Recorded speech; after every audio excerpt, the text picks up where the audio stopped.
Okay, let's get with it here. Morning show. Do our get ready. Let's do our get readies. Let's bring Tim on in. Start an instant meeting. Instant meeting. Grab the link. Grab the WhatsApp. WhatsApp is up. Bring the WhatsApp over here. Come on, WhatsApp. We will not be having the.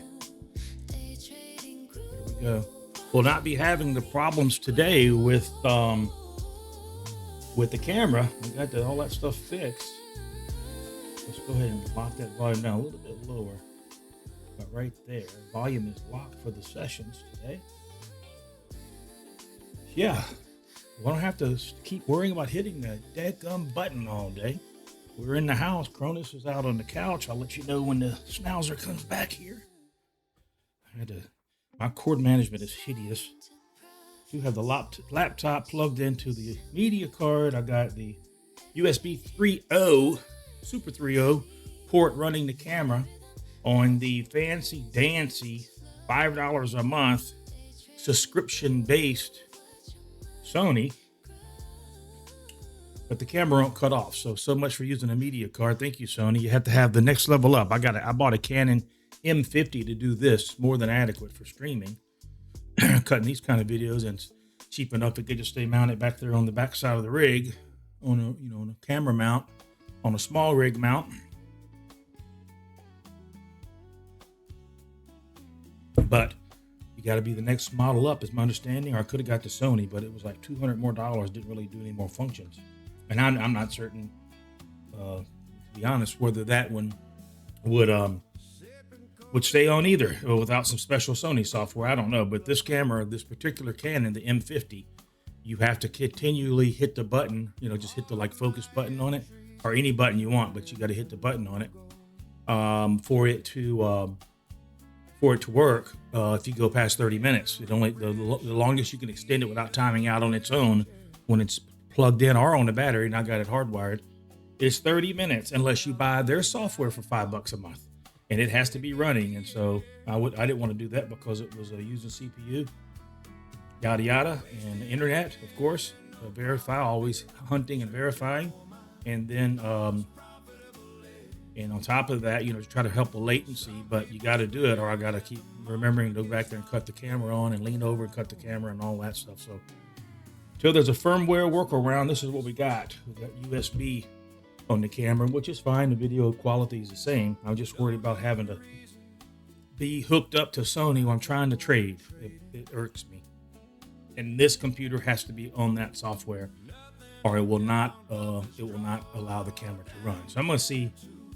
Might be a workaround. I do have two media cards in this computer. I got the laptop in one now, and so I should better bring up some more charts and what have you, but we'll worry about that later. Right now, we're going to see a 15-minute chart, see what's happening. I know everybody's watched their Trade Brigade this morning yet. Let me see. I'll put him on there and just freeze it on the NQ.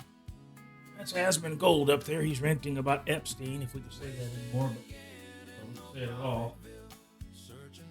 Epstein. Let's go get it on the NQ. Some people swear that the market's not fair. Now I think, hell, it could be my fault.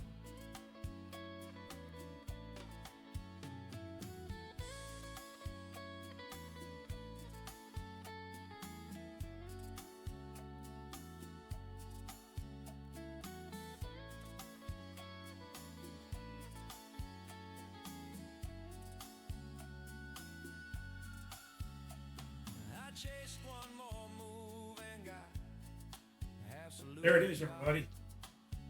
There's his levels. Now let's look at our own levels. I always like to have 2 or 3 what I call human indicators.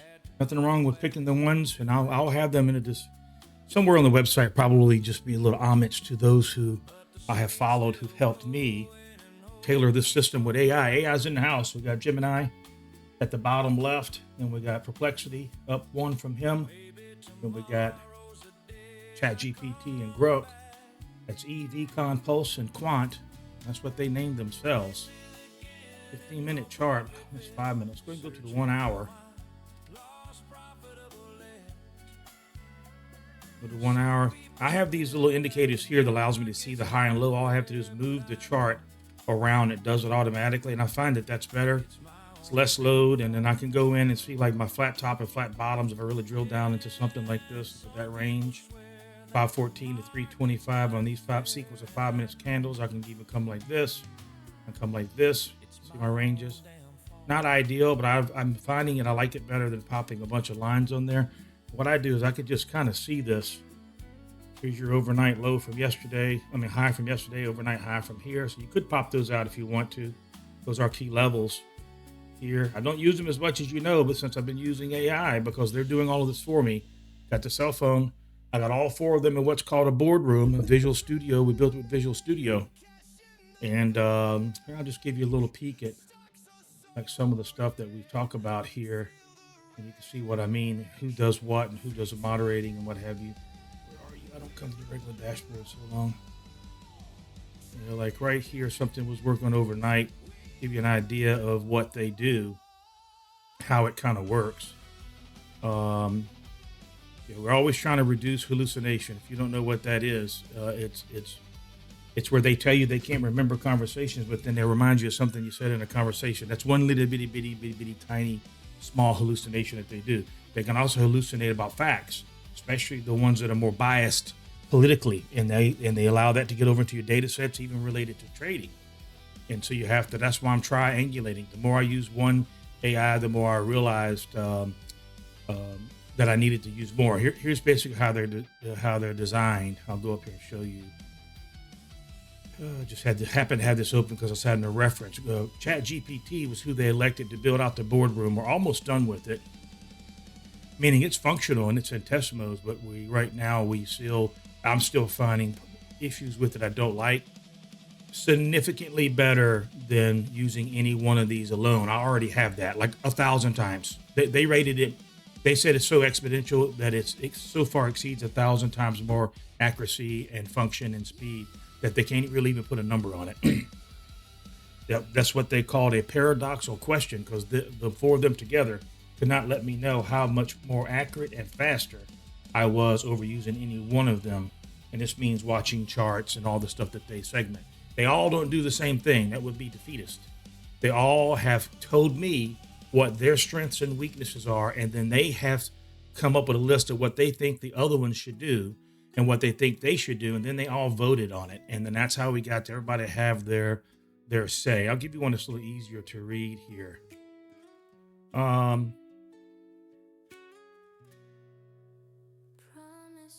Summary table, where's the beginning of the conversation?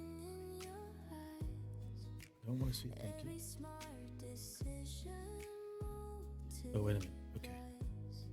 Then I said right here, but I'm building, we got the API. And what was it, guys? The moderator, there you go. We're building it. Then we got the moderator here. Anyway, I got to get back to the charts. You guys could probably rewind this and see. Tasks, there they are right there. This kind of the task. Who's going to do what? You'll receive 4 distinct perspectives on a single problem from Gemini, Graph, Plexwell. The task sets then these inputs in single unified board brief. That's what I want right there. Identify consensus is what all 4 models agree on. Highlight dissent. And that's an example. And then and basically you get the responses. This is how it goes. This is how Python, the script works. So all 4 of them get the query. Now this is just talking generalities when, I have just a regular question. Hey, how do you make cookies? You know what I mean? That's how they're going to do it. But in the other aspects where we have them, they have a moderator, which is Grok. Gemini is a moderator. Grok is the CEO. And then what they do is Gemini, which is Quant, he keeps them all in line so they don't just, I agree with that and I agree with that, so let's tell Jim the same thing.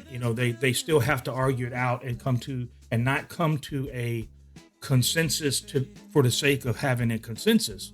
The consensus needs to be that they agree to it on the logic and the intelligence, the AI, right? Artificial intelligence. And so again, somebody's got to be the devil's advocate. Someone's got to be Serocrat. That's how they do it. And it is crazy. It's crazy how this is far beyond what I thought it was going to be. But these same people And here's their roles really quickly. Perplexly is the chief researcher. ChatGPT is a creative strategist. Grok is a real-time analyst. That's because Grok's the only one that has direct access to X, which is the largest social media platform in the world, and where all the traders, all the banks, all the institutions, all the prop firms, not prop houses where you guys buy your accounts, actual prop firms, all the mom and pop trade, everyone gets their news on X. And so she has direct, that's Eve, that's a CEO as well. And then mainly they named her the CEO because she had her hands on the pulse more. And then you got Grok, that's Grok doing real time. And then you got Gemini, me, look at him, logic architect. And that's right. He owns the quant world. There's no doubt about that. The quantum computer that Google built that helps run him, he owns. Let's come right back to the next one, AI Trading Futures with Jim Daniels. And let's go over. I think we got one guest ready to come in, which it is Tim. We'll bring Tim in here. Be right back.